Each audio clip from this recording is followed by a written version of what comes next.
Bonjour à tous, spectateurs, investisseurs, partenaires du projet Sovelmash. Vous êtes en direct dans Temps d'experts. Aujourd'hui, nous parlerons des actualités du projet. Bonjour chers investisseurs, bonjour chers partenaires, bonjour à tous les spectateurs présents. Tout de suite, pour anticiper toutes les questions éventuelles que vous pourriez avoir, je dirais une chose essentielle.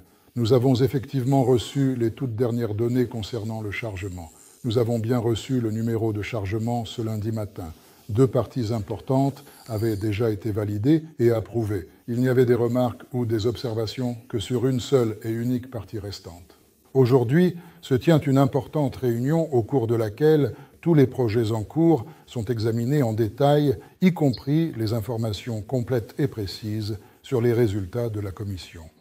Je n'ai pas encore toutes les informations complètes à ma disposition, donc je pense qu'il serait tout à fait juste et prudent de ne pas se faire de fausses illusions et de ne pas supposer qu'une surprise positive nous sera réservée. La probabilité que ce projet important soit approuvé aujourd'hui est, en réalité, proche de zéro.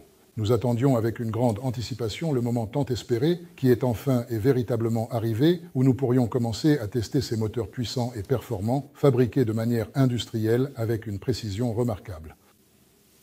L'estampage, le moulage, l'enroulement et tout le reste des processus de fabrication. Respectivement, ces opérations sont effectuées à différentes fréquences d'alimentation et à différentes tensions électriques. Et ensuite, toutes ces précieuses données seront intégralement publiées, mises en ligne sur le site officiel de la SARL Sovelmash et proposées à la vente.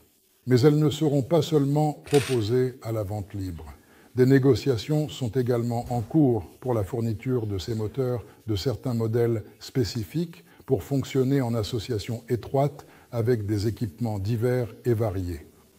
Notre objectif principal est clair et précis, gagner de l'argent pour nos investisseurs. Pour atteindre ce but, il est essentiel de produire des biens de manière efficace. Lors du dernier webinaire que nous avons tenu, j'ai expliqué en détail que les principaux postes de dépenses dans le calcul du coût de revient sont déterminés principalement par le coût des matériaux utilisés.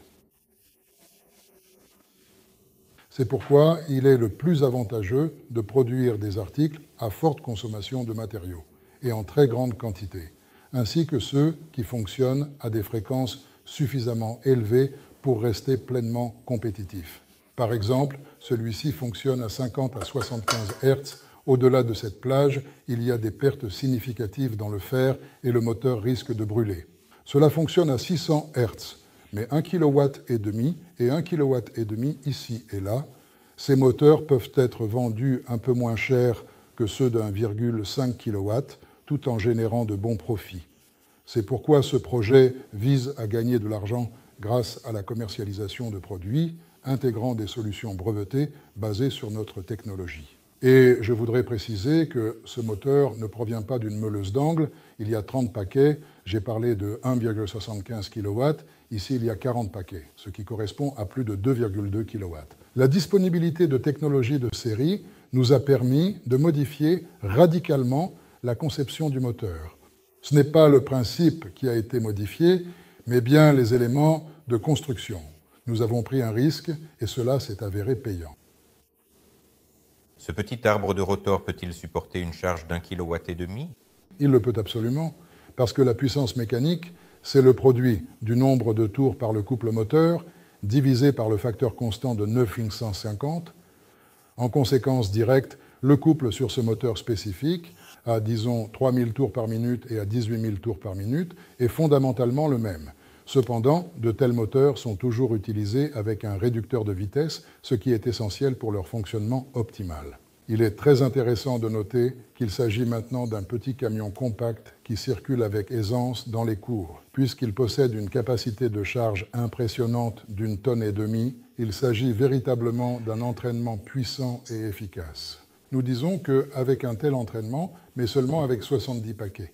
Voilà, cela fait plus de 4 kW. Mais nous savons que toutes les machines électriques ont de très mauvaises performances à bas régime. Plus la vitesse dans l'entrefer est faible, plus le rendement du moteur est mauvais. Mais si le moteur fonctionne à partir de 3000 tours par minute et plus, l'efficacité est très élevée. On ajoute un réducteur dans le système. Et il sera quand même là. Le réducteur sera toujours présent, quel que soit le moteur. Seul le rapport de transmission changera. Cela facilitera également la gestion de la vitesse pour les conducteurs. De plus, cela signifie une masse plus faible, un coût de revient réduit et tout le reste. Il est facile pour un moteur linéaire de résister si quelque chose se bloque. Mais lorsque le mécanisme est complètement fermé et bien sécurisé, il n'est pas difficile de le fixer solidement en place pour qu'il ne s'ouvre pas de manière inattendue. L'actionneur linéaire, dans l'ensemble de sa conception et de son fonctionnement, est non seulement considérablement moins cher, mais il fonctionne également beaucoup plus en douceur et avec une grande fluidité. Et le niveau sonore est considérablement plus faible. C'est pourquoi, selon mes estimations précises, l'actionneur linéaire a tout à fait sa place idéale comme système d'entraînement principal pour les portes automatiques et les ascenseurs modernes. De plus, les portes peuvent être différentes. C'est pourquoi le moteur linéaire, en se basant sur une seule plaque de base, peut être assemblé à différentes longueurs, en fonction de la largeur réelle de la porte. Bien que cela ne soit pas forcément nécessaire. Pourquoi cela ? Parce que le moteur principal sera installé directement sur la cabine et il n'y aura qu'une simple plaque métallique visible sur la porte. Rien de plus à ajouter. Merci beaucoup. À votre avis, quel type de moteur est nécessaire pour une voiture électrique familiale, urbaine et de campagne, et quel schéma de transmission conviendrait à un tel véhicule ? Honnêtement, chers collègues, je n'ai pas fait de calcul à ce sujet pour le moment. Les transports, c'est une chose, mais l'essentiel, c'est la consommation industrielle. C'est là que se trouve la charge principale, car cela doit être remplacé par quelque chose de plus moderne. Parce que, par exemple, une pompe basée sur ce type de moteur ou sur un autre, ce n'est pas la même chose en termes de prix. Parce que dans les deux cas, un variateur de fréquence est nécessaire, mais les dimensions et la taille de la roue du pompe sont différentes, et donc le prix aussi, surtout pour les services municipaux.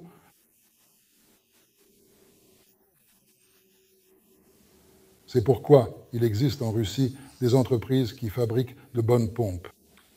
En Russie, il existe également des fabricants de variateurs de fréquence qui fonctionnent jusqu'à 900 Hz et sont destinés à un usage industriel général. Veuillez les assembler, s'il vous plaît. Dans certains cas, un encodeur était nécessaire, mais pas à ce point, disons-le ainsi. De plus, nous espérons discuter bientôt de notre propre variateur de fréquence.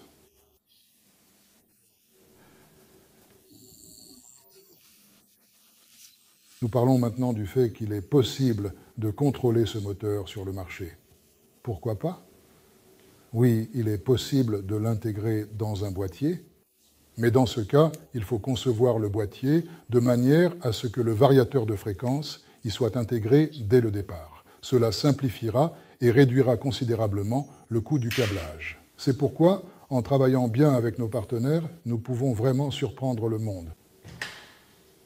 Vraiment surprendre le monde, surtout si l'on considère que nous sommes en négociation pour les premières livraisons de moteurs, notamment pour le Motiloc et d'autres. Mais hélas, pas avec la Russie. Hélas, pas avec la Russie.